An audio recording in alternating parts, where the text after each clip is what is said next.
no aceptaremos la exclusión de nuestro pueblo de ese derecho. Mr. Gorbachev, tear down this wall.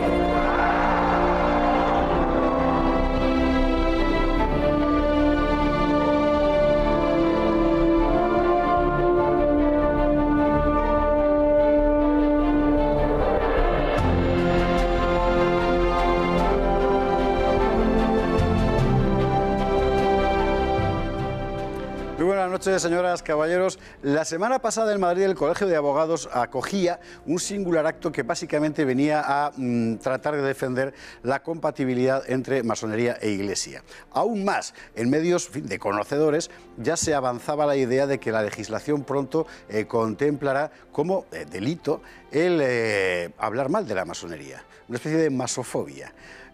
Pero bueno, ¿no nos habían dicho que eso de la conspiración masónica era mentira? Pues resulta que no. ¿Qué está pasando que la masonería vuelve a ser noticia? Un vídeo y lo vemos con el profesor Alberto Bárcena, que acaba de publicar un libro precisamente sobre iglesia y masonería. Vamos allá. No es posible explicar la historia del mundo moderno sin hacer referencia a la masonería. Fundada en el siglo XVIII, inspirada supuestamente en los viejos gremios de constructores de la Edad Media, la masonería aparece detrás de todos los grandes cambios que construyeron la modernidad. Fue determinante en la Revolución Francesa y en la destrucción del Imperio Español. Alentó las grandes revoluciones liberales europeas de 1830 y 1848. Sus logias dispusieron de un enorme poder a finales del siglo XIX y en el caso concreto de España no hubo suceso político donde no metiera la mano.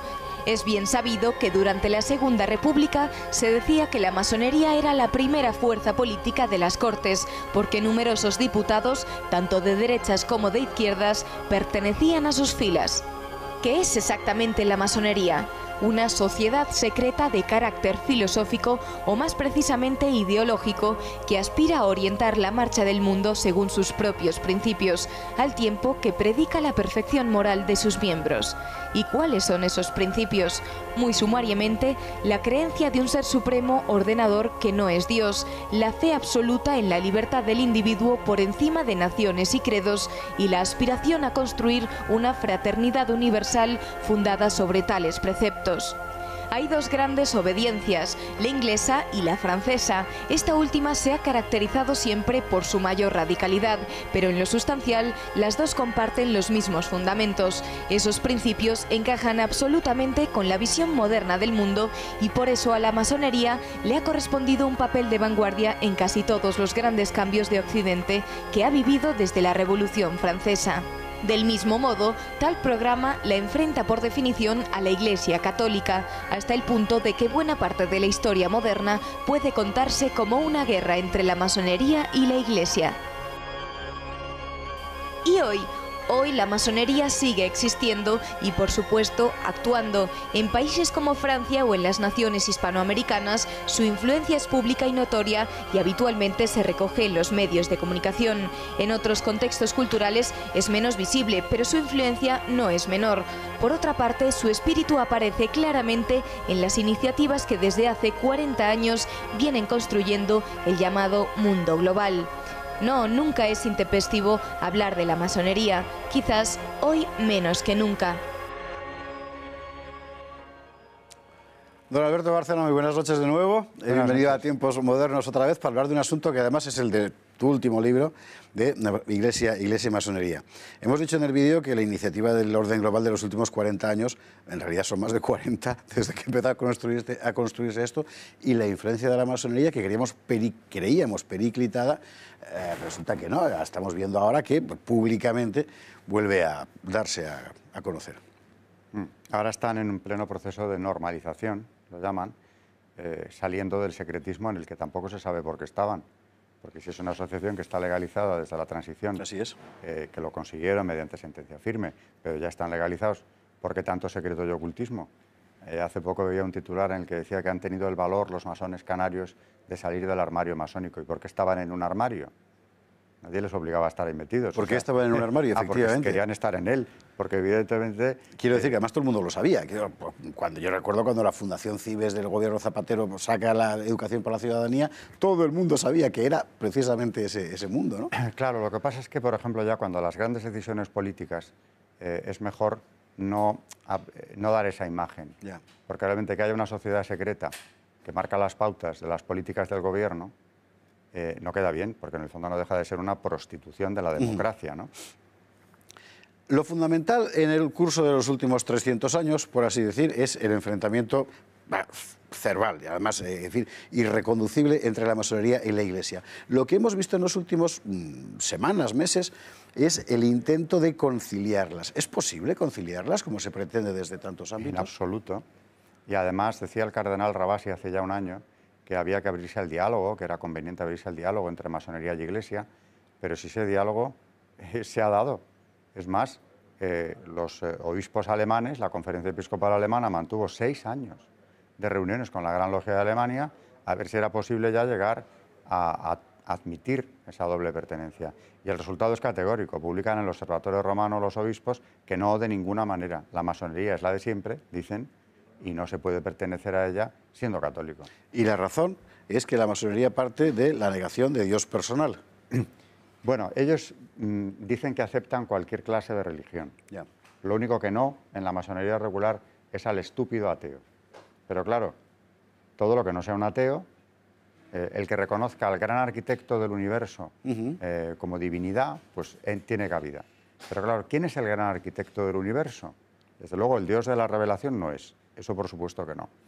Y según ellos cabe cualquier personalidad, cualquier divinidad, incluso puede ser tomado como algo simbólico, cabe Lucifer también sin ningún problema, en fin, lo que cada uno entienda que es ese gran arquitecto, ¿no? Es un poco el Dios de los deístas, un Dios nebuloso, pero es todavía más amplio en el sentido de que ahí cabe lo que el individuo quiera profesar como propio, ¿no? Y eso que suena, porque nos lo han enseñado ellos durante 300 años, muy tolerante y muy democrático, lo que es la imposición de un dogma relativista que, como decía Juan Pablo II en Centésimos Annus, quien no sea relativista ya hoy en día, quien se adhiere a la verdad, decía el Papa, ya no resulta fiable desde un punto de vista democrático. Esa imposición del dogma relativista parte de ahí y tiene mucho que ver con ese concepto religioso de la masonería. Entendido. Bien. ¿Por qué es peligrosa? Porque fija estrategias, aparte de guardar el secreto, por más que digan que todo es transparente, no lo es en absoluto y sigue sin serlo, ¿no? Fija estrategias, es jerárquica, hay unas obediencias que seguir, con graves castigos para quien viole el secreto, y me consta que se aplican, de una manera más o menos tradicional. Estaba contemplado el castigo físico con pena de muerte, ¿no?, en muchos casos, y a muchos masones les ha costado la vida violar ese secreto, pero que hay castigo, le hay. A día de hoy, claro que le hay, por abandonar una logia y, sobre todo, empezar a divulgar lo que ocurría allí dentro. Entiendo. Y ese secreto, naturalmente, como decía el propio John Kennedy en un discurso famoso a la Asociación de la Prensa en 1961, era lo que estaba hurtando la democracia, porque por detrás de ella, en partidos políticos, en organizaciones nacionales e internacionales, hay otras estrategias, hay otras obediencias y hay otros intereses que no coinciden con los de la nación precisamente. Por tanto, quien esté en la vida pública, en la función pública, sin ir más lejos, jueces, por ejemplo, que ha sido un estamento muy trabajado por la masonería, debería declarar esa condición. Exactamente. Porque ya le convierte en alguien muy sospechoso para el bien común, ¿no? Para quien crea que el profesor Bárcena exagera, nosotros exageramos. Quiero recordarle que, por ejemplo, Alain Juppé, en las primarias de la derecha francesa recientes, hace unos pocos meses, presentó su programa de educación y laicidad en la Logia de París, y además están las invitaciones que las publicamos en Twitter todos, en fin, fue una cosa bien conocida. No estamos hablando de fantasmas, pero quizá la pregunta es ¿hasta qué punto hoy son precisas las logias cuando las estructuras de poder, por su parte, ya aplican sus principios sin necesidad de formar parte? Bueno, es que es verdad que el legado masónico, después de 300 años que se van a cumplir ahora, desde la fundación de la masonería, ese legado ha ido permeando las sociedades occidentales, de manera que muchos de sus postulados ya son casi comunes. Ese relativismo del que hablaba ahora es una herencia masónica. Ahora, las logias siguen teniendo su importancia por supuesto, es la vía por la que promocionan muchos de ellos. Ahora es cierto que hay estructuras por encima de esas logias, de las grandes logias incluso, que tienen un poder mucho mayor. Por ejemplo, lo que se ha llamado organizaciones pantalla de la masonería, donde más de la mitad o en torno a la mitad de sus miembros pertenecen a alguna logia y la otra mitad no. Es una jugada muy inteligente, porque al abrir el abanico, naturalmente se abren a espacios de poder político, mediático, económico, sin necesidad de que sus colaboradores se inicien en logias. Eso sí, tendrán que seguir la estrategia masónica y cumplir el programa masónico. Estamos hablando de las organizaciones vertebrales del mundo global en este momento. Y no solamente las que aparecen como más señaladas, el CFR norteamericano, sí, no tan conocido, o el famosísimo ya Club Bilderberg. No, es que en las instituciones internacionales, Naciones Unidas y Unión Europea, especialmente en ellas, el porcentaje de masones en ocasiones puede superar el 60%. Bueno, en la Segunda República Española estamos en la misma situación. Y la Unión Europea me consta ya no solo por haber conocido la obra de los especialistas, sino por haber hablado con personas que han tenido cargos importantes dentro de las instituciones europeas, que es una realidad, aparte de que no es que lo diga yo. Los laboristas ingleses en el 85 presentan un proyecto de resolución ante el Parlamento Europeo, una demanda denunciando la falta de transparencia y el hecho de que sus carreras se quedaban congeladas porque méritos y antigüedad no contaban nada. Al final venía el masón con el apoyo de sus hermanos de logia y pasaba por delante de ellos. Eso lo denuncian y queda registrado. Ajá. Y hace poco tuve conocimiento del presidente, de un presidente del Parlamento Europeo que confesaba, al menos en privado, haber llegado allí con el apoyo masónico, aunque también se ocupaba de decir que él no lo era. Pero claro, la gran pregunta que había que hacerle era, ¿y entonces? Sí, ¿Por qué te auparon precisamente hasta ahí? Esa es la estrategia.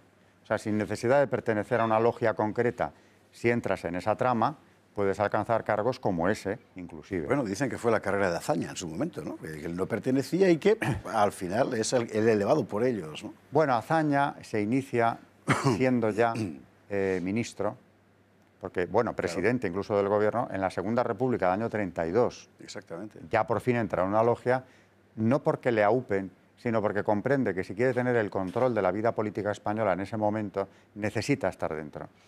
Y curioso porque su discurso, los discursos del Ateneo, por ejemplo, del año 30, son los más masónicos posibles, sin ser masón. Claro. Es interesante. Estaba en plena sintonía. Sí, pero un dato importante, quien redacta la Constitución del 31, que es contra la Iglesia abiertamente, la comisión parlamentaria que redacta esa Constitución, el presidente, que es el ilustre catedrático don Luis Jiménez de Asúa, su nombre simbólico es Carrara y pertenecía a la logia central a la logia regional del centro.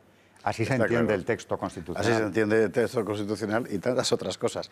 El tema es inagotable. Aquí no lo agotaremos, pero volveremos sobre él. De momento, iniciación, y nunca mejor dicho, al tema de la masonería a partir de este libro Iglesia Masonería del profesor Alberto Bárcena. Volveremos sobre ello. Muchísimas gracias por estar ahí y hasta mañana.